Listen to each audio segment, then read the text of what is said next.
موضوع الدرس في مودة النصارى مع المسلمين سورة المائدة تفسير ابن كثير. الحمد لله رب العالمين والصلاة والسلام على أشرف الأنبياء وسيد المرسلين سيدنا محمد وعلى آله وأصحابه أجمعين. اللهم صل على سيدنا محمد وعلى آل سيدنا محمد كما صليت على إبراهيم وعلى آل إبراهيم في العالمين إنك حميد مجيد. أعوذ بالله من الشيطان الرجيم. بسم الله الرحمن الرحيم. لتجدن أشد الناس عداوة للذين آمنوا اليهود والذين أشركوا ولتجدن أقربهم مودة للذين آمنوا الذين قالوا إنا نصارى ذلك بأن منهم قسيسين ورهبانا وأنهم لا يستكبرون. وإذا سمعوا ما أنزل إلى الرسول ترى أعينهم تفيض من الدمع مما عرفوا من الحق يقولون ربنا آمنا فاكتبنا مع الشاهدين. وما لنا لا نؤمن بالله وما جاءنا من الحق ونطمع أن يدخلنا ربنا مع القوم الصالحين. فأثابهم الله بما قالوا جنات تجري من تحتها الأنهار خالدين فيها وذلك جزاء المحسنين. والذين كفروا وكذبوا بآياتنا أولئك أصحاب الجحيم. قال المؤلف والمفسر رحمه الله تعالى أدام النفع بعلومه وعلومكم في الدارين آمين إلى أن قال. فقال الطبراني حدثنا أبو شبيل عبد الله بن عبد الرحمن بن واقد قال حدثنا أبي قال حدثنا اللباس بن الفضل عن عبد الجبار بن نافع الزبي عن قتادة وجعفر بن إياس عن سعيد بن جبير عن ابن عباس رضي الله تعالى عنه في قول الله تعالى وَإِذَا سَمِعُوا مَا أُنزِلَ إِلَى الرَّسُولِ تَرَى أَعْيُنَهُمْ تَفِيضُ مِنَ الدَّمْعِ قَالَ إِنَّهُمْ كَانُوا كَذَّابِينَ يعني فَاللَّهِينَ. قدموا مع جعفر بن أبي طالب من الحبشة فلما قرأ رسول الله صلى الله عليه وسلم القرآن آمنوا وفازت أعينهم. اب مفسر رحمت اللہ علیہ فرماتے ہیں کہ یہ کرابین تھے یعنی فلاحین تھے، کاشتکار تھے. جب حضرت جعفر ابن ابی طالب حبشہ سے واپس تشریف لائے یعنی مدینہ منورہ، تو یہ بھی حضرت جعفر ابن ابی طالب رضی اللہ تعالی عنہ کے ساتھ آئے. فلما قرأ رسول اللہ صلی اللہ علیہ وسلم، جب حضور نے قرآن پاک پڑھا اور انہوں نے قرآن سنا، آمنوا وفازت اعینہم، فوراً ایمان لے آئے اور ان کی آنکھیں جو تھیں وہ ابل پڑی، رونا شروع ہو گئے. فقال رسول اللہ صلی اللہ علیہ وسلم اذا رجعتم الى ارضکم انتقلتم الى دینکم فقالوا لن ننتقل عن دیننا. فأنزل الله تبارك وتعالى من قولهم وَأَنَّا لَا نُؤْمِنُ بِاللَّهِ وَمَا جَاءَنَا مِنَ الْحَقِّ وَنَطْمَعُ أَن يُدْخِلَنَا رَبُّنَا مَعَ الْقَوْمِ الصَّالِحِينَ. وَهَذَا هُوَ الصِّنْفُ مِنَ النَّصَارَى هُمُ الْمَذْكُورُونَ فِي قَوْلِهِ تَبَارَكَ وَتَعَالَى. اب جب انہوں نے حضور پاک سے قرآن سنا، ایمان لے آئے اور رونے لگے. حضور پاک نے فرمایا اب تو تم پر الحمدللہ اللہ کے قرآن کا اثر ہے، لیکن تب تم لوٹ جاؤ گے اپنے ملک کو، اپنے قوم میں لوٹ جاؤ گے، اپنے ساتھیوں میں لوٹ جاؤ گے، تو ہو سکتا ہے کہ شاید تم اس دین کو بھی چھوڑ دو. تو انہوں نے کہا یا رسول اللہ ہم کیسے چھوڑیں گے, کیوں چھوڑیں؟ وما لنا, کیا ہو گیا ہمیں, لا نؤمن, ہم اس پہ ایمان نہ لے آئیں جو اللہ نے ہم پر اتارا ہے, اور اللہ تعالیٰ سے ہم امید کرتے ہیں کہ وہ ہمیں قوم صالحین میں داخل فرمائیں.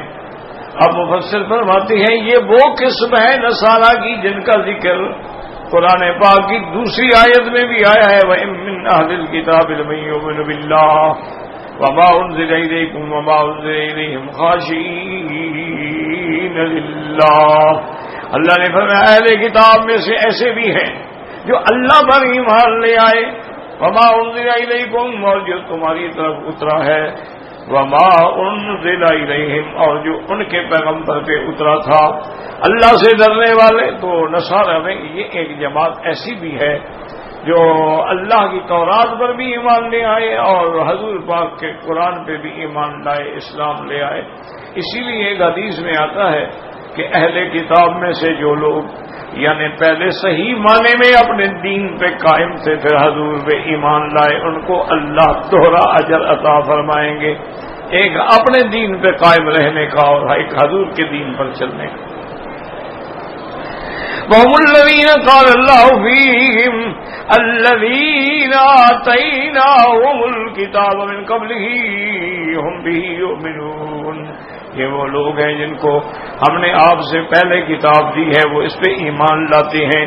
وَإِذَا يُتْلَىٰ عَلَيْهِمْ قَالُوا آمَنَّا بِهِ إِنَّهُ الْحَقُّ مِن رَّبِّنَا إِنَّا كُنَّا مِن قَبْلِهِ مُسْلِمِينَ.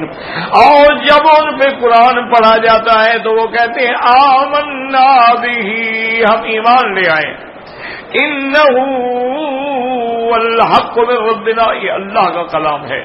اِنَّا كُنَّا مِن قَبْلِهِ مُسْلِمِينَ, ہم تو پہلے ہی ایمان لا چکے ہیں. إِلَىٰ قَوْلِهِ تَبَارَكَ وَتَعَالَىٰ لَا نَبْتَغِي الْجَاهِلِينَ. ولہذا قال تبارک و تعالی, اس لیے اللہ نے فرمایا فَأَصَابَهُمُ اللَّهُ بِمَا قَالُوا, اللہ ان کو اجر دیں گے, ثواب دیں گے ان کے ایمان لانے کا. جنات تجری من تحتها الانہار, ایسے باغ عطا فرمائیں گے جن کے نیچے نہریں بہتی ہوں گی. اے فجازاہم علی ایمانہم وتصدیقہم واعترافہم بالحق, چونکہ وہ ایمان لائے, انہوں نے حق بات کو مانا, حق بات کی تصدیق کی, تو اللہ ان کو بدلہ دیں گے. جنات تجری من تحتها الانہار خالدین فیہا, ہمیشہ وہ جنت میں رہیں گے. ماکثین فیہا ابدا لا یحولون ولا یذولون, نہ تو وہ جنت سے کہیں منتقل ہوں گے نہ جنت سے نکالے جائیں گے. وذالک جزاء المحسنین فی اتباعہم الحق وانقیادہم لہ حیث کان وأین کان ومع کان. اللہ اسی طرح محسنین نیک عمل کرنے والوں کو بدلہ دیتے ہیں, اور نیک عمل کرنے والے کون ہیں؟ جو حق کی اتباع کرتے ہیں, حق کے آگے جھک جاتے ہیں, حق جہاں ملے جس سے ملے جدھر ملے فوراً مان لیتے ہیں, یہ محسنین ہیں. ثم اخبر عن حال الاشقیاء, اللہ نے جب سعداء کا ذکر فرما دیا اس کے بعد اب اشقیاء کا ذکر فرماتے ہیں. والذین کفروا وکذبوا بآیاتنا جحدوا بها وخالفوها اولئک اصحاب الجحیم. اللہ نے فرمایا جنہوں نے کفر کیا اور جنہوں نے اللہ کے آیات کی تکذیب کی وہ جہنمی ہیں, ہمیشہ جہنم میں رہیں گے. اے ہم اہلھا والداخلون فیہا, وہ جہنمی ہیں اور جہنم میں داخل ہونے والے ہیں. تو یاد رکھیں کہ ان ساری آیات مبارکہ میں جو ہم نے پڑھا ہے اس کا خلاصہ دماغ میں رکھ لیں کہ یہاں یہود اور نصارہ کا ذکر ہے. یہود بھی اہل کتاب تھے اور نصارہ بھی اہل کتاب تھے, لیکن یہود جو ہیں وہ اصل میں بر بنائے بغض عداوت اناد کافر تھے. اس لیے ان میں تو کسی لچک کی امید نہیں. بہت تھوڑے لوگ ہیں جو یہودیوں سے اسلام لائے. ان میں کچھ لوگ تھے جیسے عبداللہ ابن سلام ہیں, عبداللہ ابن سوریہ ہیں, وہ اسلام لے آئے, لیکن بہت قلیل تھے نام. اور جو تعداد کثیرہ ہے وہ ہمیشہ دشمن رہی، یا تو بالکل کھل کے دشمن رہی یا منافق بن کے دشمن رہی۔ یہ مدینہ منورہ میں جو منافقین تھے یہ بھی یہود تھے، عبداللہ ابن ابی اور اسی طرح کچھ بنی قریظہ کے لوگ، بنی قینقاع کے لوگ، بنو نذیر کے لوگ، یہ سب منافقین جو ہیں یہودی تھے کہ ظاہر میں اسلام اندر میں کفر، لیکن مسلمان کے ہمیشہ دشمن بنے۔ اور پھر انہوں نے حضور صلی اللہ علیہ وسلم سے لے کر آج تک ہر دور میں اسلام کو نقصان پہنچایا۔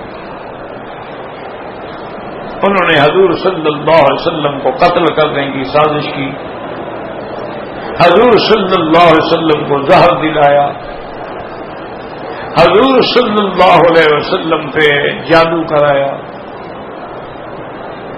حضور صلی اللہ علیہ وسلم کی مسجد کے مقابلے پہ مسجد ضرار بنائی، جنگ احد میں جاتے ہوئے 450 کا لشکر واپس لے آئے اور مسلمانوں کی ہمت جو تھی ٹوٹ گئی۔ اور یہ یہود تھے لعنہم اللہ کے جنہوں نے مکے کے کافروں کو تیار کیا اور تمام جماعتوں کو اکٹھا کیا اور تمام احزاب کو اکٹھا کیا اور ان کو مدینہ پاک میں حملے کرنے کی ترغیب دی، سب یہودی۔ اسی طرح پھر سیدنا ابو بکر، سیدنا عمر، سیدنا عثمان رضوان اللہ علیہم اجمعین، حضور کی وفات کے بعد زکوٰۃ کا انکار کیا، یہ بھی یہودی تھے۔ حضور صلی اللہ علیہ وسلم کی وصال کے بعد جنہوں نے مسیلمہ بن الکذاب کے ہاتھ مضبوط کیے، یہ بھی یہودی تھے۔ لیکن اللہ کی شان یہ ہے کہ ابو بکر کے زمانے میں ان کی چل نہ سکی، ان کو اللہ نے شکست پہ شکست دی اور ذلیل ہوتے رہے۔ پھر حضرت عمر رضی اللہ تعالیٰ کا دور آیا، اس میں بھی انہوں نے کوئی سازشوں میں کمی نہیں تھی، لیکن حضرت عمر کی سختی جو تھی نا جی، وہ ایسے کام آئی کہ اس سے یہ ڈر گئے، دب کے رہ گئے، اور حضرت عمر نے ان کو جزیرہ عرب سے بھی نکال دیا۔ حضور نے فرمایا تھا کہ اخرجوہم عن جزیرۃ العرب، یہودیوں کو جزیرہ عرب سے بھی نکال دو۔ مدینہ پاک سے تو خود حضور نے خود نکال دیا تھا، اپنی زندگی نکال دیا، اور یہ کچھ خیبر چلے گئے، کچھ شام چلے گئے، لیکن حضور نے یہ بھی فرمایا تھا کہ ان کو عرب سے نکالو۔ لیکن حضرت عمر کے قتل کرانے میں جو سازش ہے وہ بھی یہود کی تھی، کیونکہ یہودی اور مجوسی ایک ہوتے ہیں۔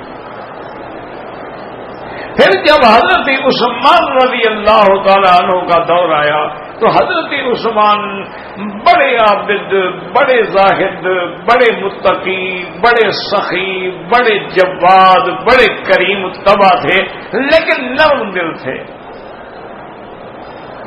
ایک فطری بات ہوتی ہے، بعض آدمی نرم دل ہوتے ہیں، بعد آدمی جو ہے طبیعت میں ذرا سختی ہوتی ہے۔ حتیٰ کہ میرے آقا نے رحمت دو عالم میں فرمایا تھا، ابو بکر تمہاری مثال تو ایسے ہے جیسے عیسیٰ علیہ السلام، وہ بھی بڑے نرم تھے، اور عمر سے فرمایا تمہاری مثال موسیٰ علیہ السلام کا جلال ہے، جیسے موسیٰ علیہ السلام جلال میں آ جاتے تھے فوراً مقابل، تمہارے اندر بھی اللہ نے وہی جلالی صفتیں رکھی ہیں۔ تو اب حضرت عثمان کے زمانے میں ان کو موقع ملا ان کی نرمی کی وجہ سے۔ حضرت عثمان رضی اللہ عنہ دشمن کو بھی معاف کر دیتے تھے، تو ان کو اب موقع ملا، انہوں نے اس دور میں جماعت تیار کی جس نے حضرت عثمان کی مخالفت شروع کی، اور انجام جو ہے وہ یہ تھا کہ حضرت عثمان کو مظلوم اپنے گھر میں شہید کیا، اور سب سے پہلے مدینہ الرسول میں مسلمان ہو کے مسلمانوں کا خون بہایا ہوئی ہے۔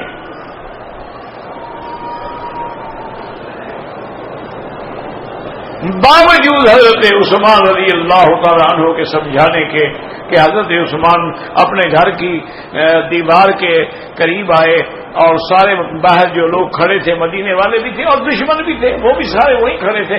آپ نے بتایا لوگوں سنو، کیا تم اس بات کے گواہ نہیں ہو کہ مدینہ منورہ میں بئر روما کا جو پانی ہے،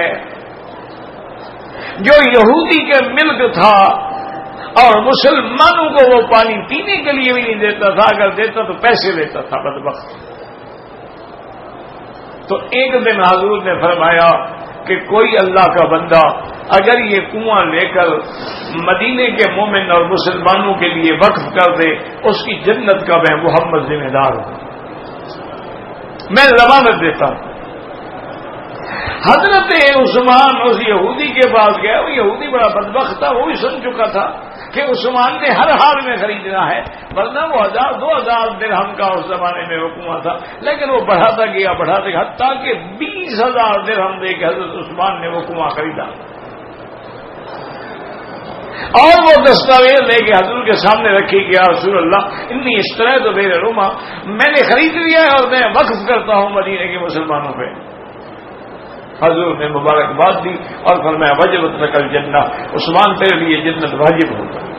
فرمایا یہ میں نے کیا تھا کہ جب مدینے والوں کو کوئی پانی نہیں پینے دیتا تھا تو وہ کنواں کس نے خریدا تھا؟ میں نے. انہوں نے کہا آپ نے خریدا تھا. انہوں نے کہا اسی لیے تم نے میرا پانی بند کیا ہوا ہے.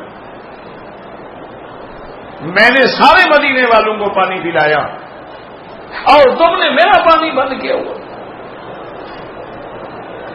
اور دوسرا آپ نے فرمایا کہ جنگ غزوہ اسرا کے موقع پر، تبوک کے موقع پر جب حضور پاک نے مومنوں کے لیے، مجاہدوں کے لیے چندے کی اپیل کی تو وہ کون آدمی تھا جس نے ایک دفعہ 300 اونٹ دیے مما سامان کے؟ حضور نے فرمایا ضد اور بڑھاؤ. تو آپ نے کہا کہ اچھا میں اور 300 دیتا ہوں. حضور نے فرمایا اور بڑھاؤ. تو نے کہا اچھا میں اور 300 دیتا ہوں. تو 900 اونٹ بما ساز و سامان مجاہدین کے لیے حضور کی خدمت میں چندے دینے والا کون تھا؟ انہوں نے کہا جی آپ تھے. انہوں نے کہا اسی لیے تو مجھے قتل کرنا چاہتے ہو. اور نے فرمایا کہ وہ کون بندہ تھا جس کے بارے میں غزوہ حدیبیہ میں حضور نے فرمایا کہ ہذہ یدی وہذا ید عثمان. حضور نے اپنے ہاتھ کو عثمان کا ہاتھ قرار دے کے بیعت کی تھی، وہ میں تھا کہ انہوں نے کہا آپ تھے. انہوں نے فرمایا پھر تم مجھے قتل کیوں کرتے ہو؟ دو باتیں. اور تیسری بات نے فرمایا کہ اسلام میں قتل کرنا اس وقت جائز ہے جب کوئی تمہیں قتل کرے. قصاص میں تم بھی قتل کرتے ہو. میں نے تو زندگی میں کبھی کسی چیونٹی کو بھی نہیں مارا ہے. اور نے فرمایا دوسری وجہ یہ ہوتی ہے کہ اسلام لانے کے بعد آدمی اسلام سے نکل جائے، مرتد ہو جائے، اس کو بھی قتل کیا جاتا ہے. تو الحمدللہ میں تو اسلام پہ قائم ہوں. اگر تمہیں شک ہو تو میں کلمہ پڑھتا ہوں لا الہ الا اللہ محمد رسول اللہ، تو میں نے ارتداد بھی نہیں کیا، پھر مجھے کیوں قتل کیا جائے؟ اور تیسری وجہ اسلام میں قتل کرنے کی ہے کہ اگر کوئی آدمی شادی شدہ ہو کر زنا کرے تو اس کی سزا بھی رجم اور قتل ہے. فرمایا کہ میں نے عاقل بالغ ہونے کے بعد، اپنے عقل میں آنے کے بعد بھی کسی غیر محرم عورت کے وجود پر بھی نظر نہیں ڈالی. زنا تو بڑی بات ہے، پھر تم مجھے کیوں قتل کر رہے ہو؟ انہوں نے کہا جی باتیں تو آپ کی ساری ٹھیک ہیں، لیکن آپ نے مروان کو خط لکھ کے دیا اور آپ نے یہ کیا، بہانے بناتے رہے. تو یہ سازش کرنے والے بھی یہود تھے. اچھا خدا کی شان دیکھو، حضرت طلحہ کا بیٹا دروازے پہ پہرا دے رہا ہے، زبیر ابن عوام کا بیٹا دروازے پہ پہرا دے رہا ہے، حضرت علی کے بیٹے حسن حسین حضرت عثمان کے دروازے پہ حفاظت کے لیے پہرا دے رہے ہیں. لیکن جب عثمان شہید ہو گئے تو حضرت زبیر پہ اور حضرت طلحہ پہ عثمان کے قتل کی سازش کا الزام لگانے والے بھی ہوئے. کہ جی انہوں نے قتل کرایا.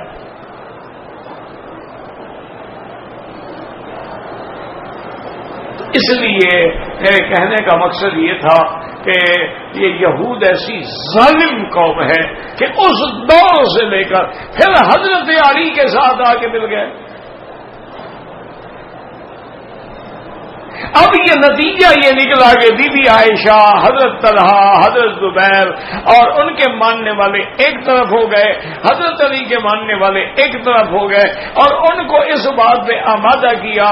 بی بی عائشہ نے مطالبہ کیا کہ حضرت عثمان کے خون کا بدلہ لیا جائے. اگر مدینے میں خلیفہ رسول اللہ مظلوم شہید ہو جاتا ہے تو حکومت کہاں ہے؟ حکومت کی رٹ کدھر ہے؟ پہلے بدلہ لو ورنہ ہم تمہاری بیعت نہیں کریں گے. اور حضرت علی ہمیشہ یہی کہتے رہے کہ امہات المومنین سے کہو کہ میرا اللہ گواہ ہے، جتنا آپ کو عثمان کا درد ہے اس سے زیادہ مجھے درد ہے. میں ایک ایک سے چن چن کے بدلے لوں گا، لیکن ابھی میری حکومت کمزور ہے، مجھے ہاتھ مضبوط کرنے دو. تو یہ لڑانے والے یہودی تھے. صفیں برابر ہو گئی. اچھا، حضرت بی بی عائشہ اور حضرت معاویہ میں، حضرت علی میں شروع ہو گئی. وہ خوشیاں ہو گئی، ماشاءاللہ، نعرہ تکبیر کے منہ میں بلند ہو گئے، ایک دوسرے کو صحابہ مبارکباد دیتے رہے.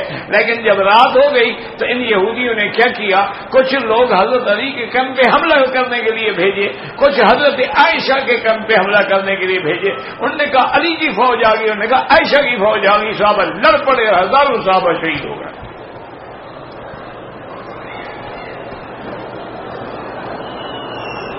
اور حضرت علی رضی اللہ تعالیٰ عنہ رو رہے تھے اور فرما رہے تھے قتلانا وقتلاہم فی الجنہ.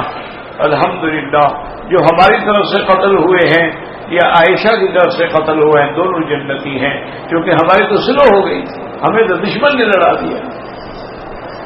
ہم تو لڑنا نہیں چاہتے، ہمیں تو غلط فہمی میں لڑایا گیا. یہی وجہ تھی.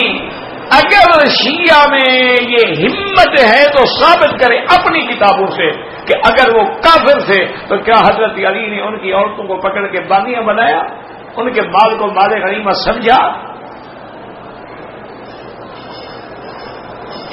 ہماری کتابوں سے بھی نہیں، اپنی کتابوں سے ثابت کرتے. مانا یہی ہے کہ وہ کافر نہیں تھے، اجتہادی خطا ہوئی تھی. اور اہل سنت کا مذہب بالکل حق ہے کہ حق حضرت علی کے ساتھ تھا، لیکن بی بی عائشہ سے بھی اجتہادی خطا ہوئی اور وہ خطا بھی ختم ہو گئی جب ماں بیٹے کی صلح ہو گئی.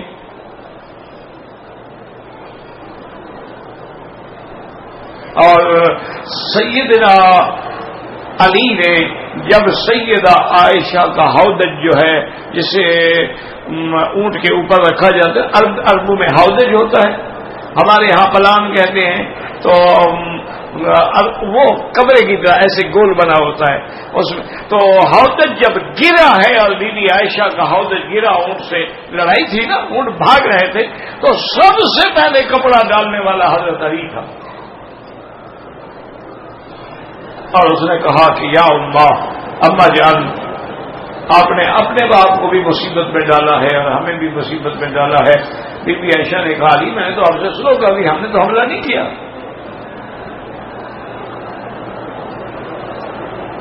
تو حضرت علی نے 40 آدمی حفاظت کے لیے دیے بی بی عائشہ کو، با عزت با اکرام. مکے جانا چاہیں، بصرہ جانا چاہیں، مدینہ جانا چاہیں، جہاں چاہیں تم سیکورٹی میں ساتھ جاؤ گے. حضرت علی جانتے تھے کہ جن ظالموں نے ہمیں لڑایا ہے وہ بی بی عائشہ پر راستے میں بھی تو حملہ کر سکتے ہیں.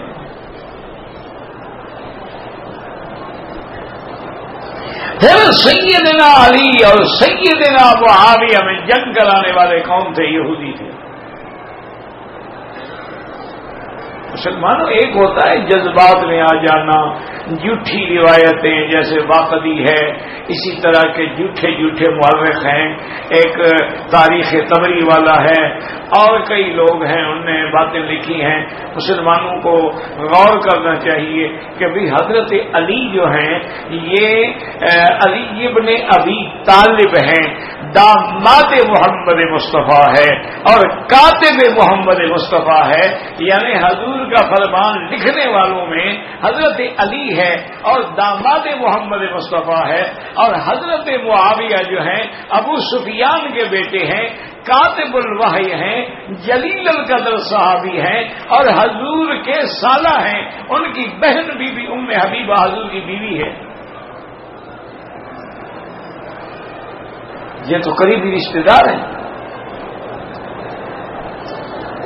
اور حضرت معاویہ وہ شخص ہے جس کے سینے پہ حضور پاک نے ہاتھ رکھا اور فرمایا اللہم اجعلہ ہادیا مہدیا واہد بہ، اللہ میرے معاویہ کو خود بھی ہدایت والا بنا اور اس کے ذریعے پوری دنیا میں ہدایت پھیلا۔ یہ معاویہ تھے۔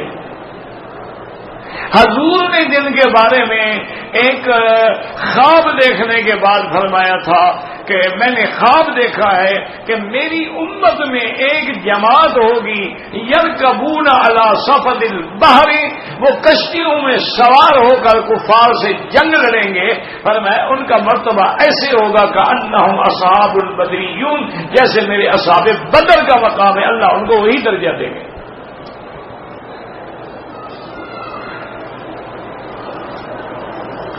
تو بی بی نے بھی جب خواب سنا تو عرض کیا فض اللہ یا رسول اللہ ان یجعلنی منہم، حضور میرے لیے میں دعا کریں اللہ مجھے بھی اس لشکر میں شامل کریں۔ اب انت منہم، تم ان میں ہو۔ اور یہ بحریہ کی جنگ جو ہے مسلمانوں میں سب سے پہلے بحری قوت بنانے والا حضرت معاویہ ہے، اس سے پہلے کوئی مسلمانوں کی بحری قوت نہیں تھی۔ اور سب سے پہلی بحری جنگ لڑنے والا، کشتیوں پہ سوار ہو کے جنگ لڑنے والا یزید ابن سفیان ہے۔ یہ معاویہ ابن سفیان ہے، وہ یزید ابن سفیان ہے، یعنی حضرت معاویہ کا بھائی ہے، وہ یزید ابن معاویہ نہیں۔ اس نے پہلی جنگ لڑی۔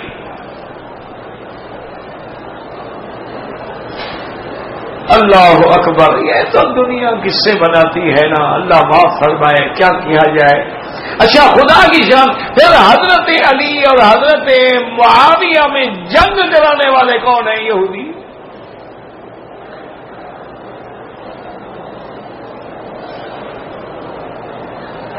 حالانکہ ان کے درمیان میں یاد رکھیں فیصلہ ہو گیا تھا کہ شام کا جو علاقہ ہے اس پہ حضرت امیر معاویہ رہیں گے اور عراق حجاز یہ سارا علاقہ جو ہے یہ حضرت علی کے پاس رہے گا، آپس میں کوئی جنگ نہیں ہوگی۔ یہ ہو گئی ضرور،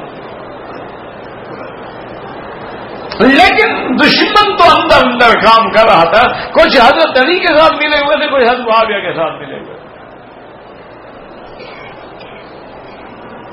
لیکن اس دور میں بھی ایمان دیکھو، اللہ صحابہ کے پہ کروڑوں اپنی رحمت نازل فرمائے اور ہمیں قیامت میں صحابہ کے غلاموں میں شمار کر کے ان کے ساتھ کھڑا فرمائے۔ تو حضرت روم کے بادشاہ کو دماغ میں کیڑا پڑ گیا، اس نے اپنے سارے جنرل اکٹھے کیے، فوج اکٹھی کی، انہوں نے کہا دیکھو آج کل حضرت علی اور حضرت معاویہ کی جنگ ہے، مقابلہ ہے، لڑائی ہے، اور ایک کوفے میں بیٹھا ہے، ایک شام میں بیٹھا ہوا ہے، مدینہ خالی ہے۔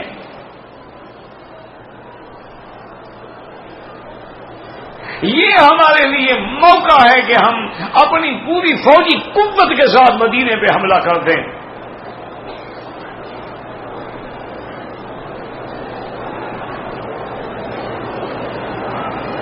اس نے فوجی تیاری شروع کر دی حضرت معاویہ کے، کیونکہ آپ کی حکومت کا نظام جو تھا نا بڑا مضبوط تھا، مذاق نہیں ہے، آپ نے 40 سال حکومت کی ہے، 20 سال گورنر رہے ہیں، 20 سال خلیفہ رہے ہیں۔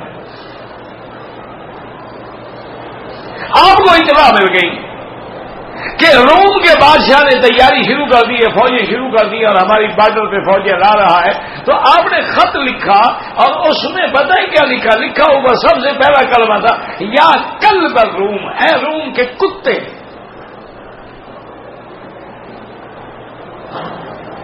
تريد ان تصول على المدینہ، تم ارادہ کر رہے ہو مدینہ منورہ پہ حملہ کرنے کا. خدا کی قسم ہے میں حضرت علی کا سپاہی بن کے تیرے خلاف لڑوں گا. ہماری آپس کی لڑائی ہے، تم کون ہو درمیان میں آنے والے؟ اچھا، اللہ کی شان یہ ہے کہ یہ خط لے کر حضرت معاویہ کا کاتب روم کے بادشاہ کے پاس پہنچا. اسی دن حضرت علی کا کاتب بھی روم کے بادشاہ کو یہی خط لے کے پہنچا کہ ہماری لڑائی کے دھوکے میں نہ رہنا، اگر تم نے حملہ کیا تو میں معاویہ کا سپاہی بن کے لڑوں گا.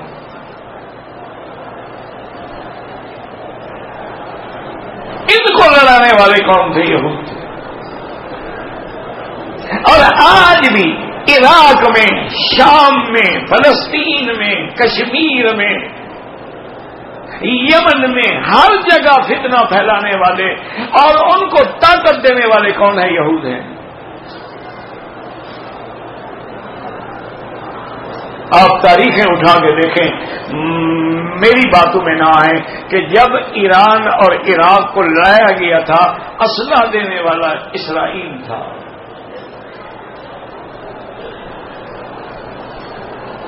یہودی، کیونکہ اس کو خیال تھا کہ اگر اس نے ایٹم بم بنا لیا نا تو پھر میری خیر نہیں. لڑنے والا یہودی تھا.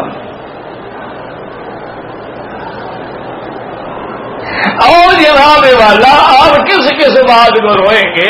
آج بھی ان کا مقصد جو ہے صرف یہ ہے کہ یہ دو ملک درمیان میں نہ رہیں، ایک مکہ مدینہ نہ رہے اور ایک پاکستان نہ رہے. وہ ایٹمی طاقت ہے، یہ روحانی طاقت ہے کہ ہر مسلمان کے دل میں مکے اور مدینے کی قدر ہے. پوری دنیا مر جائے گی، مٹ جائے گی، لیکن مکے اور مدینے پہ حرف نہیں آنے دے گی. اس لیے کبھی وہ بابری مسجد گراتے ہیں، کبھی وہ مسجد اقصی گراتے ہیں، وہ ہمارا ریئیکشن دیکھنا چاہتے ہیں.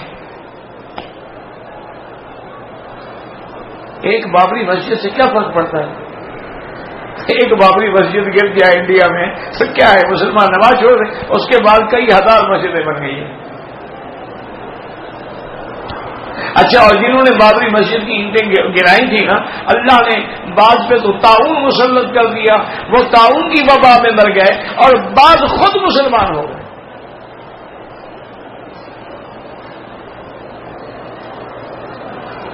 یہ بابری مسجد کا کوئی مسئلہ نہیں، یہ مسلمانوں کا ٹیمپو دیکھنا ہے. کبھی حضور کے کارٹون بنا دیتے ہیں، کبھی سرکار دو جہاں کی بیویوں پہ بکواس کر دیتے ہیں، کبھی تسلیمہ نسرین بنگلہ دیش سے خرید لیتے ہیں، کبھی جناب رشدی جیسے بے ایمان کو خرید لیتے ہیں، جعفر بنگال صادق الدکن، ننگے دین، ننگے ملت، ننگے وطن. اب یہ وہی خریدے ہوئے ہیں جیسے جعفر صادق ان کو خریدا گیا تھا.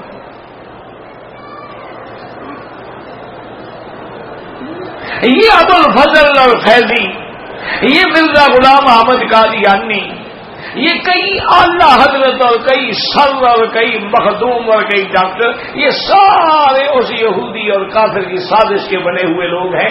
ورنہ 1200 سال تک ہمارے ملک میں تو کبھی یہ لڑائی نہیں تھی، کبھی یہ جنگ نہیں تھی.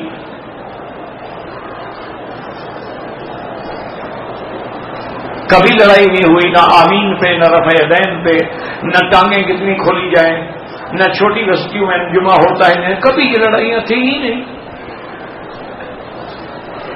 1200 سال سے پہلے مجھے کوئی کتاب دکھا دو اس مسئلے پہ، کوئی مناظرہ دکھا دو، کوئی انعامی چیلنج دکھا دو، اشتہار چھپا ہوا ہو کہ یہ مسئلہ ثابت کریں، ہم 1 لاکھ انعام دیں گے. آج بھی وہی سازش ہے، اس کے پس پردہ جو ہے وہ یہودی ہے. ان سے اللہ کے کعبے کی عزت اور شان جو ہے وہ برداشت نہیں ہوتی. ان سے مدینہ منورہ کی شان جو ہے وہ برداشت نہیں ہوتی. ٹھنڈے ٹھنڈے دل سے سوچا کریں ابو بکر اور عمر پہ کفر کے فتوے لگانے والے اور گالیاں دینے والے کون ہیں؟ شیعہ ہیں۔ سیدہ عائشہ کی عزت و عفت پہ حملے کرنے والے کون ہیں؟ شیعہ ہیں۔ اور بنو امیہ کو کافر ثابت کرنے والے کون ہیں؟ شیعہ ہیں۔ کہ جی الشجرۃ الملعونۃ فی القرآن جو ہے الشجرۃ الملعونہ سے مراد بنو امیہ ہے۔ یہ ساری جھوٹی تفاسیر بنانے والے کون ہیں؟ یہودی ہیں۔ اور شیعہ کو کس نے بنایا؟ یہودیوں نے۔ ان کا باپ دادا کون تھا؟ عبداللہ ابن سبا تھا اور حضرت ابن سبا تھا۔ وہ کون تھا؟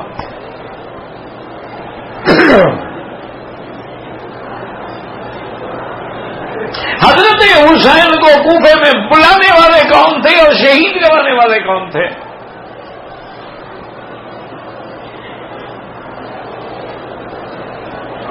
اور ہماری قوم ہے ماشاءاللہ 10 دن باقاعدہ ماتم کرتے ہیں، مرثیے پڑھتے ہیں، شہادت حسین پڑھتے ہیں، کالے کپڑے پہنتے ہیں، چارپائیاں الٹی بچھاتے ہیں۔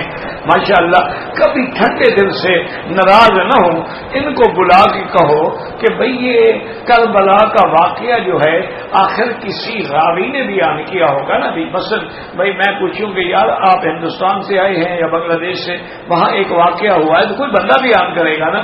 تو کربلا میں ایک طرف تو یزید کی فوج تھی، ابن زیاد کی فوج تھی، شمر الجوشن کی فوج تھی، اور دوسری طرف مظلوم تھے حضرت حسین اور ان کا خاندان، وہ تو مظلوم تھے۔ اچھا وہ مظلوم شہید ہو گئے، ان میں تو صرف حضرت زین العابدین بچے جو بیمار تھے، یا ازواج مطہرات تھی جو خیموں کے اندر تھی۔ تو آپ کو یہ روایت کس نے کی ہے؟ حضرت حسین کی جماعت کا تو راوی ہے ہی کوئی نہیں، بچہ ہی کوئی نہیں، روایت کون کرے گا؟ تو باقی اگر کسی نے قصہ سنا ہے وہ تو یزیدی ہے، وہ تو دشمن کی فوج کا آدمی، اس کی روایت کا کیا اعتبار ہے؟ تم جو ماتم کر رہے ہو کس بات کا ماتم کر رہے ہو؟ اور اللہ نے کیسے تمہیں اندھا بنایا ہے کہ حضرت حسین نے اونٹ میں سواری کی، تم گھوڑا لے کے آ جاتے ہو حضرت حسین کا دلدل بنا کر۔ حضرت حسین تو گھوڑے پہ چڑھے ہی نہیں، اللہ کے بندے۔ اگر نکالنا ہی ہے تو کوئی اونٹ پکڑ کے لے آیا کرو۔ انا للہ و انا الیہ راجعون۔ یہ ساری سازش کے پس پردہ کون ہے؟ یہودی۔ اور کچھ نہیں کر سکتے ہو، میں جانتا ہوں ہم بے بس ہیں، بے بس بیکار، لیکن اتنا ضرور کرو جتنے دن اللہ تمہیں مکے مدینے میں رکھے، 24 گھنٹے میں جب موقع ملے، دن ہو یا رات ہو، 2 رکعت نماز پڑھ سے اللہ سے مدد مانگو کہ یا اللہ اس بلد الامین کو، مکہ مدینہ اور پورے ملک کی سلطنت کے ایک ایک انچ کی حفاظت فرما، ان کی قیادت کی حفاظت فرما، اور یمن میں بھی امن قائم فرما، اور پاکستان کی بھی حفاظت فرما، اور اس کو ہر قسم کے یہود و ہنود کی سازشوں کے پنجے سے بچا لے۔ یا اللہ تیرے سوا کوئی بچانے والا نہیں، کوئی نہیں بچا۔ اللہ اکبر اللہ اکبر۔ تو یہ ایک میں نے آپ کے سامنے، اس لیے قرآن کہتے ہیں لَتَجِدَنَّ أَشَدَّ النَّاسِ عَدَاوَةً، سب سے زیادہ دشمنی کرنے والے ایمان والوں کے ساتھ کون ہے؟ یا یہودی ہے یا مشرک؟ واللہ اعلم۔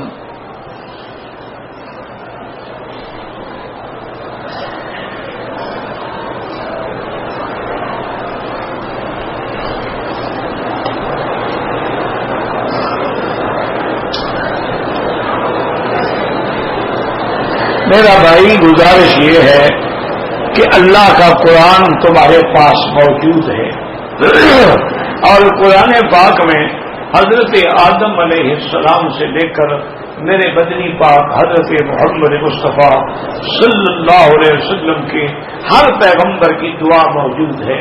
ربنا ظلمنا انفسنا رب انی مغلوب فانتصر رب انی مسنی الضر وانت خیر الراحمین انما اشکو بثی وحزنی الی اللہ ربنا آتنا فی الدنیا حسنہ ربنا انزل علینا مائدۃ من السماء۔ یہ ساری دعائیں موجود ہیں، کسی نے وسیلہ نہیں پکڑا۔ تو جب 1,24,000 پیغمبر نے وسیلہ نہیں پکڑا ہے، حضور پاک نے امت کو جو دعا سکھلائی ہے یعنی طواف اور کرتے ہوئے وہ کیا ہے، ربنا آتنا فی الدنیا، کہ سیدھا اللہ سے مانگو. صفا مروہ میں جو دعا سکھلائی ہے وہ کیا ہے، لا الہ الا اللہ وحدہ، لا الہ الا اللہ وحدہ نصر عبدہ اعز جندہ ہزم الاحزاب وحدہ لا شیء قبلہ ولا شیء بعدہ، لا الہ الا اللہ وحدہ لا شریک لہ، رب اغفر وارحم واعف وتکرم وتجاوز عما تعلم انک تعلم ما لا نعلم. نماز میں جو دعائیں سکھائی ہیں، یا مقلب القلوب ثبت قلبی علی دینک، اللہم انی اسألک العفو والعافیہ. اور دو سجدوں کے درمیان میں یہ دعا سکھائی ہے، رب اغفر لی وارحمنی وارزقنی واجبرنی واہدنی واعف عنی وعافنی. کسی جگہ وسیلے کا لفظ ہی نہیں ہے. یہ تو لوگوں نے بس بنائے ہیں روایات، صحیح حدیث میں یا قرآن میں وسیلہ ثابت نہیں ہے. یاد رکھو، جو بعض علماء وسیلے کی بات کرتے ہیں ان کے نزدیک چونکہ انبیاء علیہم السلام زندہ ہیں تو زندہ سے وسیلہ پکڑنا جائز ہے. جیسے میں کہوں بھائی میرے لیے دعا کرنا، یہ وسیلہ پکڑ رہا ہوں نا، یا تم میرا یار فلاں کام جا کے کر دو، یہ زندگی کے وسیلے میں تو جھگڑا ہی نہیں ہے نا. تو وہ اس لیے یہ بات کہہ دیتے ہیں اپنی محبت میں، ورنہ نہ قرآن میں ثابت ہے نہ حدیث میں ثابت ہے.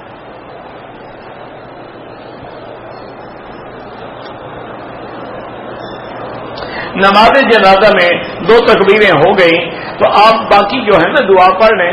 جب امام سلام پھیر دے جلدی جلدی اللہ اکبر پھر سلام پھیر دیں، تکبیریں پوری کر لیں. جیسے نماز کی رکعتیں چھوٹ جاتی ہیں تو رکعتیں پوری کرتے ہو، جیسے یہ تکبیریں چھوٹ گئیں پوری کرو. دوران طواف فرض نماز کھڑی ہوئی چھوڑ دو، طواف فرض نماز پڑھو. جہاں چھوڑا ہے طواف وہیں سے شروع کر دو. دوران طواف وضو ٹوٹ جائے بالکل جا کے وضو کرو اور دوبارہ آ کے، اگر 4 چکر ہو گئے تھے تو جہاں چھوڑا ہے وہاں سے شروع کرو، اگر 1-2 چکر سے پھر ابتدا سے شروع کرو. میرا بھائی گزارش یہ ہے کہ مسئلے پتہ نہیں کیا تم لوگوں کو تکلیف کیا ہے کہ انبیاء کی حیات پہ بحث کرتے ہیں. یعنی تم بڑے اونچے درجے کے آدمی ہو کہ نبی کی زندگی میں بحث کرو، تم پہلے اپنی حیات کا مسئلہ تو حل کرو. باقی یاد رکھو ایک لفظی باتیں ہیں، علمی باتیں ہیں، تیرے عقل سے بھی ماورا ہے. کیوں پڑھتے ہو ان میں؟ یہ عالم دنیا ہے، مرنے کے بعد عالم برزخ ہے، اس کے بعد عالم آخرت ہے. تو جو کہیں گے برزخی حیات ہے وہ ٹھیک کہہ رہے ہیں کہ عالم تو برزخ ہے نا. باقی بعض علماء یہ کہہ دیں، وہ بھی یہ نہیں کہتے کہ برزخی حیات نہیں ہے، بلکہ وہ کہتے ہیں جیسے حضور کی زندگی اعلیٰ و افضل تھی اسی طرح موت بھی اعلیٰ و افضل ہے، اور موت کے بعد حیات بھی اعلیٰ و افضل. وہ تو ایک علمی بات ہے، تم نے بلا وجہ مسئلے بنا رکھے ہیں. ورنہ تو برزخ ہے، اس میں کوئی شک ہے؟ موت کے بعد جو بھی عالم ہوگا برزخ ہے.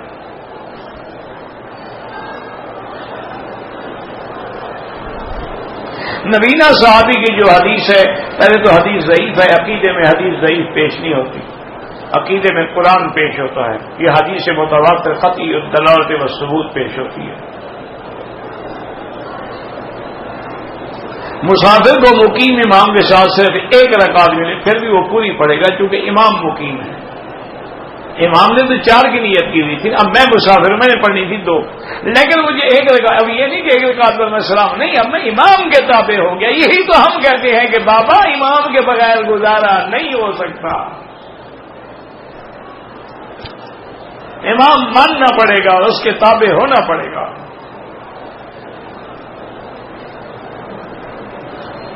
کہتے ہیں جی کہ بعض سوالات پہ مکی صاحب ہماری عزت ہمارے ہاتھ میں پکڑا دے، تمہارا سوال جیسے ہوگا تو تھپڑ بھی ویسا لگے گا. اصولی بات ہے، یہ تو اللہ نے بھی نبی کو یہی فرمایا نا کہ کہہ دو قل یا ایھا الکافرون لا اعبد ما تعبدون.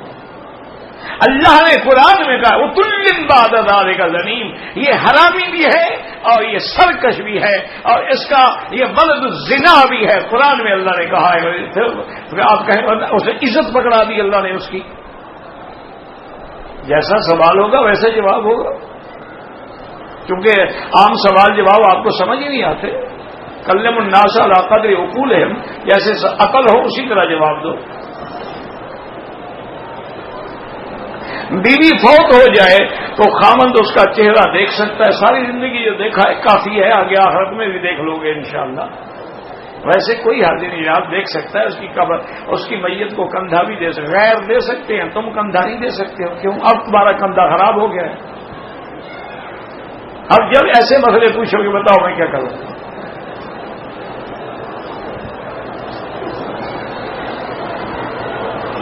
زمزم میں چائے بنا سکتے ہیں، بنا سکتے ہیں اگر دوسرا پانی نہ ملے. اگر ملے تو ادب یہی ہے کہ نہ بناؤ، ورنہ کوئی منع نہیں. حضرت اسماعیل علیہ السلام تو غسل بھی اسی سے فرماتے تھے، وضو بھی اسی سے فرماتے تھے، کھانا بھی اسی میں پکاتے تھے، ہر چیز، کیونکہ زمزم کے سوا کوئی پانی تھا ہی نہیں.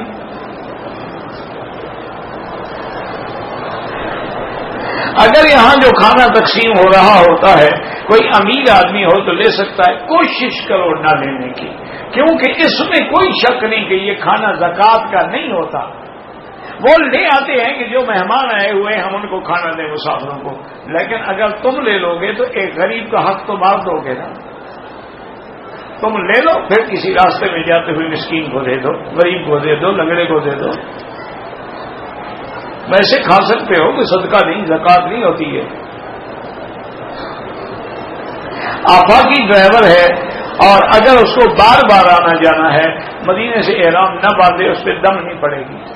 لیکن میرا بھائی تمہیں اللہ مفت میں عمرے دے رہا ہے، لوگ لاکھوں خرچ کرتے ہیں. اگر احرام باندھ کے سیٹ پہ بیٹھ جاؤ گے تو کیا تکلیف ہوگی؟ گاڑیاں ایئر کنڈیشن ہیں. مکے میں آ کے 1 گھنٹہ یا 2 گھنٹے لگ جائیں گے طواف ہوگا، تیرا عمرہ تو مفت میں ہو جائے گا. طواف کرنے کا مصنون طریقہ یہی ہے، حجر اسود سے شروع کریں، استلام کریں، نظر نیچے رکھیں، پھر اسی جگہ آ کے 1 چکر، اسی طرح 7 چکر پورے کریں. بعد میں مقام ابراہیم کے پیچھے 2 رکعت پڑھیں، ملتزم کے سامنے یا ملتزم پہ پہنچ کے دعا مانگیں.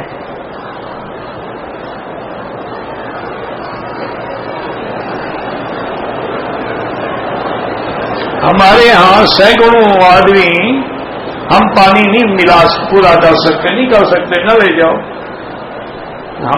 میرا مسئلہ یہ ہے کہ زمزم میں ملاوٹ نہ کرو کہ دوسرا پانی ڈال کے دیتے رہو، زمزم ہے، دھوکہ دے رہے ہو نا دوسرے کو. اچھا عمرہ کر کے گئے ہو کہ جاتے ہی لوگوں کو دھوکہ دینا شروع کر دیا. کہو بھی ہمیں نہیں ملا، تھوڑا ملا ہے، کیا کریں. یا میں نے کہا تھا نا کہ پہلے کارگو کرا دو، 100 کلو 200 لیٹر 400 لیٹر، ابھی جا کے بک کرا دو، جب تم پہنچو گے پانی بھی پہنچ جائے گا. ایک آدمی کو 100 بوری گندم ادھار پہ دیتے ہیں، 100 روپے بوری قیمت 4000، اور اگر میعاد ہو تو پھر وہ زیادہ، کوئی بات نہیں. اگر نقد تھوڑا ہے، قسط میں زیادہ ہے، وہ جائز ہے.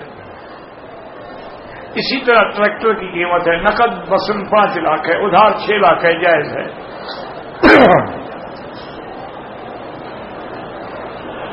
اگر ایک عورت نے مسجد عائشہ سے احرام باندھا ہے، مکے حرم میں آئی تو حیض شروع ہو گیا، تو لازمی وہ بیٹھی رہے جب تک پاک نہ ہو.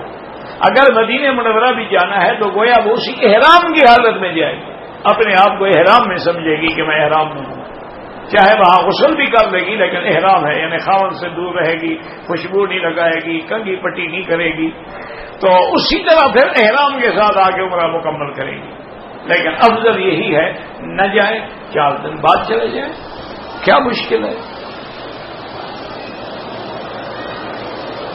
اگر جدے میں ہے، عورت جدے میں ہے، حالت حیض میں ہے، احرام باندھنا چاہیے؟ نہیں باندھنا چاہیے. اب حیض میں ہے، جدے میں ہے، کیوں باندھتے؟ جب پاک ہو باندھے.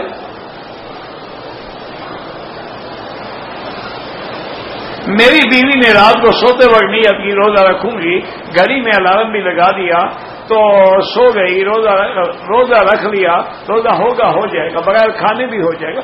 ساری کھانا سنت ہے، نہیں کھایا یہ تو نہیں کہ روزہ نہیں ہوگا، بلکہ نفلی روزے جو ہیں اس میں تو اتنی آسانی ہے کہ حضور صبح صبح اپنی کسی بیوی کے گھر میں تشریف لے جاتے کہ کھانے کی کوئی چیز ہے، وہ کہتی نہیں اچھا میں روزے کی نیت کرتا ہوں.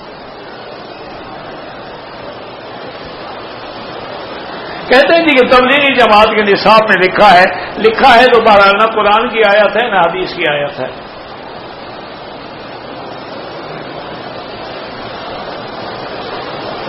ابھی کسی نے بتایا ہے کہ جناب میں حنبلی مسلک کے جو لوگ ہیں، امام احمد بن حنبل کے ماننے والے یا امام شافعی کے ماننے والے، وہ جنازے میں پہلی تکبیر کے بعد فاتحہ پڑھتے ہیں، پھر درود پڑھتے ہیں، پھر دعا. اور جو حنفی مسلک کے لوگ ہیں پہلی رکعت کے بعد ثنا پڑھتے ہیں، پھر درود پڑھتے ہیں، پھر دعا. کیونکہ امام ابو حنیفہ رحمۃ اللہ علیہ کے نزدیک جنازہ جو ہے یہ نماز ہے ہی نہیں، وہ کہتے ہیں یہ دعا ہے فقط. اگر یہ نماز ہوتی تو رکوع اور سجدہ ہوتا.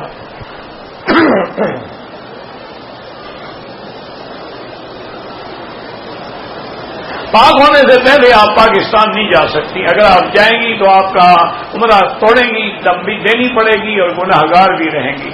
لہذا سیٹ آگے کرا دو.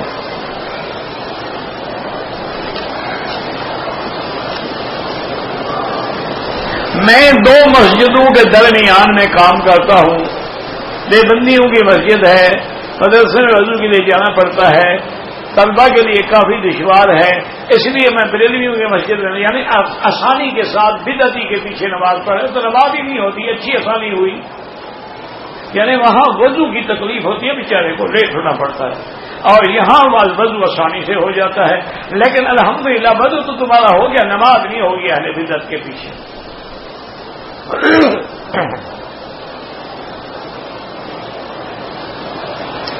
اگر میں اب نفلی عمرہ کرنا چاہوں تو احرام یا مسجد عائشہ سے یا جیرانہ سے باندھیں. دوران طواف ٹیلی فون سن سکتے ہیں. ہاں جی کوئی بڑی اہم آپ کی ہارٹ لائن پہ کوئی خبر آئی ہو تو سن سکتے ہو. ایسا تو نہیں کہ بس تم بیوی سے گپ شپ لگاتے رہو، کیا پکا رہی ہو، کیا کھا رہی ہو، کھڑی ہو بیٹھی ہو. تماشا ہے، طواف تھوڑا ہے ہمارا. اب طواف کا صلاۃ، طواف نماز کے حکم میں ہے. بعض علماء اتنا لکھتے ہیں کہ اگر ادھر ادھر دیکھ لیا تو طواف مکروہ ہو گیا، اور سینہ پھر گیا یا پشت پھر گئی طواف باطل ہو گیا. تم ٹیلی فون پہ باتیں کر رہے ہو، بڑے اہم مسائل تمہارے رہ گئے ہیں. اگر 4 چکروں میں دیر ہو گئی تو پیچھے پتہ نہیں تمہاری کرسی چھن جائے گی. ٹیلی فون بند کرو جب حرم میں آؤ. جب رحمت میں نفل پڑھنا بدعت ہے، حضور پاک نے نہیں پڑھی تو ہم کیوں پڑھیں. طواف میں عمرے میں دایاں کندھا نکالنا بھول گیا کوئی بات نہیں. اگر پہلے 3 چکر میں نکالا پھر نکال، اس میں وہ مستحب ہے، کرتے ثواب ہے، نہیں کرتے تو دم کوئی نہیں.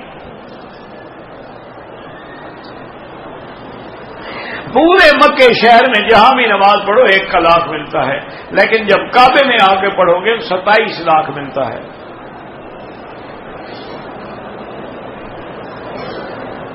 اگر ایک عورت نے عمرہ کیا، احرام باندھا، ایام حیض آ گئے، حیض کے بعد اس نے غسل کیا، اگر خوشبو والا صابن تھا اور خوشبو تیز تھی پھر دم پڑ گئی.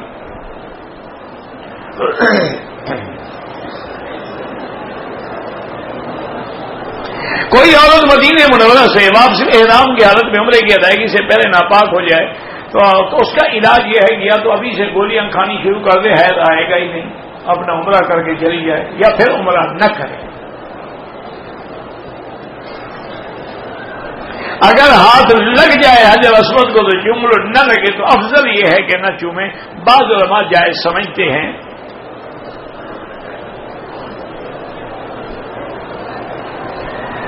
اگر کوئی عورت اپنے خاوند کے ساتھ یعنی مجامعت سے انکار کرتی ہے تو اس پر اللہ کے 70,000 فرشتے صبح تک لعنت کرتے رہتے ہیں. اب اس کی مرضی. کوئی اللہ کے بندے، عورت تو ہوتی اسی لیے ہے، روٹی تو ہوٹل سے بھی کھا سکتا ہے، کپڑے تو دھوبی سے بھی دھلوا سکتا ہے. عورت تو ہے اسی لیے تاکہ اس کو گناہوں سے بچائے، جہنم سے بچائے، عذاب سے بچائے. اگر اس کام کرنے کے لیے بھی اس کا موڈ نہیں ہے تو باقی کام کی کیا ضرورت ہے. اب مجھے بتاؤ ایسی عورت کو کیا جواب دیا جائے؟ طلاق پکڑا کے گھر بھیج دیا جائے کہ جناب میں اس کو لے آؤں گا جو میرا کہنا مانے گی. دیکھو بھائی ٹھیک ہوتی ہے کہ نہیں ہوتی؟ 12 ربیع الاول کو جو عید میلاد مناتے ہیں بالکل بدعت ہے. حاجی عمرے پر آنے والے ایئرپورٹ پر 5 لیٹر پانی ملتا. میرا بھائی پانی میں نہ ملاؤ دھوکھا نہ کرو، فریب نہ کرو. اللہ کے زمزم کو بھی 2 نمبر کا زمزم نہ بنا ڈالو. خدا کا خوف کرو. نہیں ملتا کیا تو نہیں ملا، بس السلام علیکم. وہ کون سا زمزم کے لیے تڑپ رہے ہیں؟ ان کو راڈو گھڑی چاہیے، کوئی زمزم نہیں چاہیے. یہ فیروزی نگینے والی انگوٹھی پہننا جائز ہے. فیروزہ کہتے بالکل جائز ہے. کیوں؟ صرف فیروز اس کا نام تو نہیں جو قاتل ہے. فیروز دہلوی ایک بہت بڑے اللہ والے بھی تو گزرے ہیں. نام سے کیا ہوتا ہے؟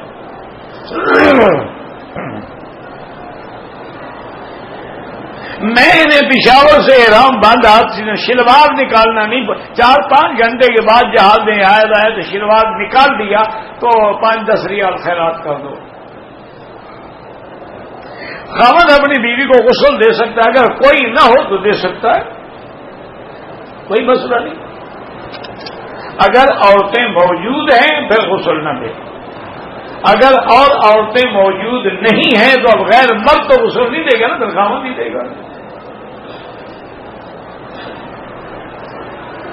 کہتے جی کہ سبز امامہ سفید امامہ، حضور پاک نے ساری زندگی سفید امامہ پہنا ہے، ایک دفعہ کالا امامہ پہنا ہے. باقی تمہاری مرضی، نیلا پہنو پیلا پہنو، ہم کیا کر سکتے ہیں؟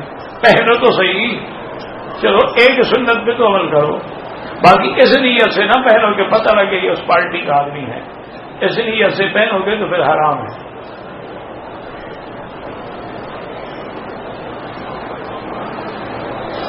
اگر ایک آدمی نے عمرے سے احرام یعنی کر لیا، احرام کو دھونا ہوگا. بالکل نہیں، کوئی برا کام تو نہیں کیا کہ احرام ناپاک ہو گیا ہے اس کو دھونا شروع کرو. مسجد جیرانہ اور مسجد عائشہ، مسجد جیرانہ سے حضور نے خود عمرہ فرمایا ہے اور مسجد عائشہ سے آپ نے حکم فرمایا ہے. آپ زمزم کا کنواں کہاں ہے؟ مقام ابراہیم کے ذرا قریب. وہ انہوں نے اوپر بند کر دیا ہے تاکہ طواف والوں کو تکلیف نہ ہو.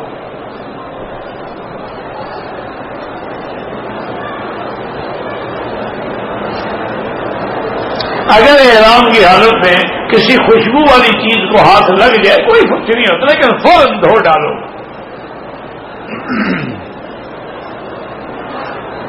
ہاں اگر لوگ جو ہے خوشبودار کسی کیمیکل سے فرش دھو رہے ہوتے ہیں، ہم عمرے میں گزر کچھ اس سے آپ پہ دم نہیں پڑتی. وہ صرف خوشبو نہیں ہوتی، اس میں اور بدبو بھی ہوتی ہے، کئی دفعہ ڈیٹول بھی ہوتا ہے. ایک آدمی نے عمرہ کیا، سر منڈانے سے پہلے سگریٹ پی. بہرحال عمرہ تو اس کا ہو گیا لیکن گناہگار ہے، سگریٹ نہیں پینی چاہیے. عمرے والوں کے لیے طواف الوداع واجب نہیں ہے، لیکن اگر کریں تو بہت افضل ہے، ثواب ہے. واجب نہیں کریں گے دم نہیں پڑے گی.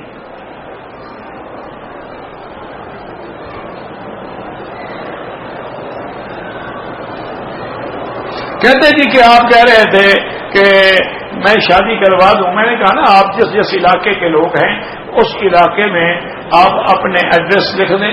اس علاقے کے میں کسی دینی مدرسے والوں کو کہہ دوں گا، انشاءاللہ تبارک و تعالی وہ ان کے لیے انتظام کر دیں گے. باقی جس آدمی کے لیے آپ نے لکھا ایک کا کم از کم آپ بھی کر دیں. اللهم ربنا تقبل منا انك انت السميع العليم وتب علينا انك انت التواب الرحيم. اللهم فرج هم المهمومين، نفس كرب المكروبين، واقض الدين عن المدينين، واشفنا واشف مرضانا ومرضى المسلمين. اللهم احفظ سائر بلاد المسلمين وهذا البلد الامين فاجعل امنا مطمئنا سخاء رخاء الى يوم الدين. یا اللہ بیماروں کو شفا عطا فرما، یا اللہ بیماروں کو شفا عطا فرما، یا اللہ بیماروں کو شفا عطا فرما. یا اللہ ہماری ظاہری باطنی روحانی جسمانی معنوی حصی سب بیماریاں دور فرما. یا اللہ بے حیاؤں کو حیا عطا فرما، بے دینوں کو دین عطا فرما. بے اولادوں کو اولاد صالح عطا فرما، جن کے گھروں میں بچیاں ہیں ان کو رشتے نصیب فرما، یا اللہ بے روزگاروں کو روزگار عطا فرما، یا اللہ دین کے مدارس چلانے والوں کی، مساجد کی تبلیغ کرنے والوں کی، پڑھنے کی، پڑھانے والوں کی، سب کی جان مال آبرو عزت کی حفاظت فرما، یا اللہ مسلمان جس ملک میں ہیں ان کی جان مال آبرو عزت کی حفاظت فرما، یا اللہ پاکستان سے عذاب رفع فرما، یا اللہ پاکستان سے عذاب رفع فرما، یا اللہ ہمارے مسلمان ملک جہاں جہاں بھی ہیں وہاں پر علماء کے لیے مشکلات ہیں، یا اللہ علماء کی حفاظت فرما۔ ربنا آتنا فی الدنیا حسنۃ وفی الآخرۃ حسنۃ وقنا عذاب النار۔ صلی اللہ تعالی علی خیر خلقہ سیدنا محمد وعلی آلہ وصحبہ